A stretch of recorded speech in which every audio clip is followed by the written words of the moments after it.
So today I'll like to talk about what mother has said, one really very important sentence that I'm going to pick up today. So mother has said in her words, an aimless life is a miserable life. So the vice versa is also true, in the sense, if I have misery in my life, I can be sure that my life is an aimless life. Now, what is an aim and how to set it and how to move by it? How does an aim change my life? So, I'll give you an example. Now, imagine that I put myself an aim, and mother says that the quality of aim should be really high, because only on the quality of the aim would depend the intensity of my life or the quality of my life. So, for example, I'll take a very simple, so-called simple aim.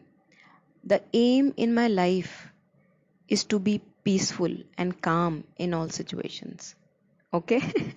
So that may appear like a simple aim, but it's a very, very high aim that I have set for myself. Okay? So the aim is to be calm and peaceful in all situations. Now, how do I use this aim in my life so that misery is not there? Okay? We'll go step by step. Now, whenever next I am going to encounter a person, an argument, or a situation, or a life happening, anything, there I must be occupied within my being throughout in this aim.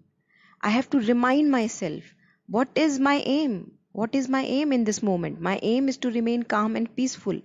Is my aim now switching over to being right in this moment? Is my aim now switching over to prove my point in this moment? Now, this is where we have to kind of struggle a bit, because my old habit, what it does is, it kind of sways me away from my aim, and it says, yes, it is important to prove my point in this moment. It is important to be right in this moment. It is important to prove myself that I am in this moment. Now I am swinging away from my aim. The aim was to remain calm and peaceful, but now the aim has become to prove my point right, that I am right. Now this will not work. How I can transform my life in the ideal of my aim, in the light of my new aim, is that whenever I am now in a situation, an argument, or happening, I remind myself that, Monica, your aim is to be calm and peaceful. Now, is it important then in front of that aim that I want to prove myself right? Not at all. So I let it go.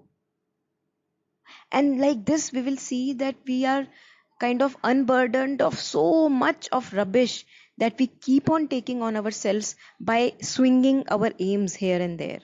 Because sometimes my aim is to prove myself right, sometimes my aim is to get more money, all kind of these things. So when I set myself an aim, and the aim should be high enough, then in the light of that aim, by remembering that aim again and again in each and every situation, I can transform my life. It's as if I'm turning around my life. A life which was going a downhill slope, now I am just turning the slope. So I would like people who are interested, just set yourself an aim, a high enough aim. If you need to discuss, we can always discuss what should be an aim. And then once you have set your aim right, then now the practice begins. Now the practice is very important, because if I begin and pick up an instrument and I don't play it, I don't practice it, it's of no use. I have to practice it as much as I can. So I have to practice this aim, bring the light of this aim in my day-to-day activities, and then see within a day or two how the quality of the life just completely changes.